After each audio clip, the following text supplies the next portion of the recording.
So if you look back to May the 1st, the State Department issued a warning to all Americans about summer travel in Europe. It said this, quote, extremists continue to focus on tourist locations, transportation hubs, markets, shopping malls. U.S. citizens should exercise additional vigilance in these and similar locations, in particular during the upcoming summer travel season when large crowds may be common.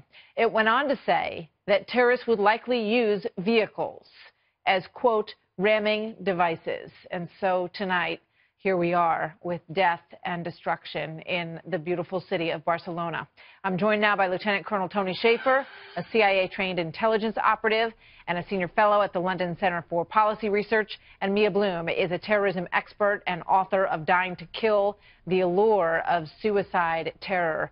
Mia, let me start with you. You say that you came across some interesting things on social media looking at ISIS with regard to this attack today.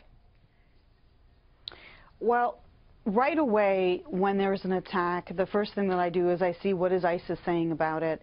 And so we saw that ISIS made a claim of responsibility on its semi-official channel Amaq almost right away. It didn't wait a day or 2 days as we've seen in some of the previous attacks. But the other thing was very interesting that in previous issues of their magazine Rumiyah, and then even more recently in June, they have been circulating videos of how to do these kinds of attacks precisely to try to inspire individuals to get in the car and ram civilians, and in order to cause mass casualty attacks. So they have been trying to inspire these attacks. They put it in their Rumiyah magazine. They've put instructions how to on their platforms, on their encrypted platforms. So this is directly out of the ISIS playbook. Tony, what do you think about this attack today? Oh, look, this is horrific as it gets, and it was forecast by the State Department and some news outlets. I have not been able to verify this independently. Have reported that CIA gave Spain and this location a specific warning, and I'm not surprised by that. Mike Pompeo has increased the pace of CIA's game quite a bit. And to the point of what we're just talking about, social media, this is a pattern that we need to start looking at more seriously. We saw this with Ansar al-Sharia on the attack in Benghazi. We saw this before the Eagles of Death Metal attack against the ban in Paris. And clearly the social media issue is something we must be paying a great deal of attention to. And let me say this also about the fact that, you know, I got a lot of questions earlier today on the network about can we get ahead of this? Well, we can. We have to study how they do things online. We have to go back to the old-fashioned methodology of espionage, of getting people on the inside. Again, we've had people like Chelsea Manning, Bradley Manning, whatever you want to call him, and others who have actually compromised our capability to do technical collection. So we have to go back to the old-fashioned methodology. And social media is one of those areas that we can actually study a lot of their patterns and try to get ahead of what they're doing based on the fact that they're starting to not only telegraph things, but I think there's ways of seeing what they're going to do. So true. Mia, it looks like they may have been building bombs in at least 2 locations. And time again, you know, you have the rows of flowers that come out the following day and everything across Twitter, the solidarity movements with these different beautiful cities that have been attacked and people who've lost their lives.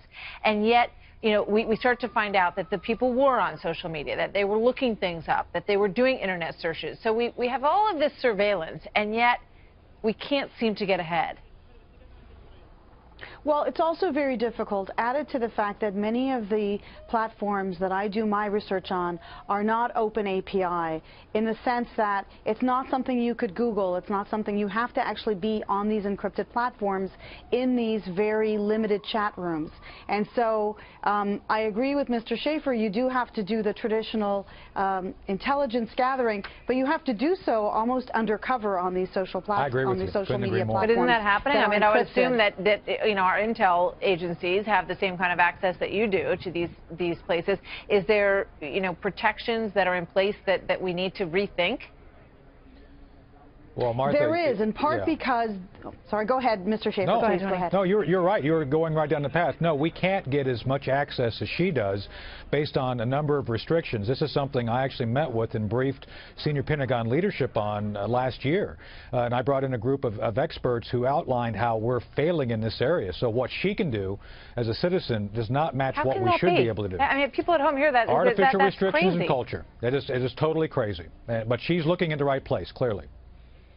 I mean, that is and in stunning. part, I have to agree. One of the challenges has been, you know, in order for me to do what I do, I speak 8 languages. I'm doing this in a number of different languages, and though I'm following very strict ethical requirements, when I've talked to different agencies, they can't do what I'm doing. They've told me it's too expensive, it's too time-consuming. We don't have the linguistic capabilities of people to be able to get in, read the stuff in these languages, translate it, and get it to us fast enough. Unbelievable. So she's qualified, she does her job, but we have the failure of leadership in DOD and CIA to do the hard work to invest in people like her to get the job done. That's how sad it is. That's a wake-up call.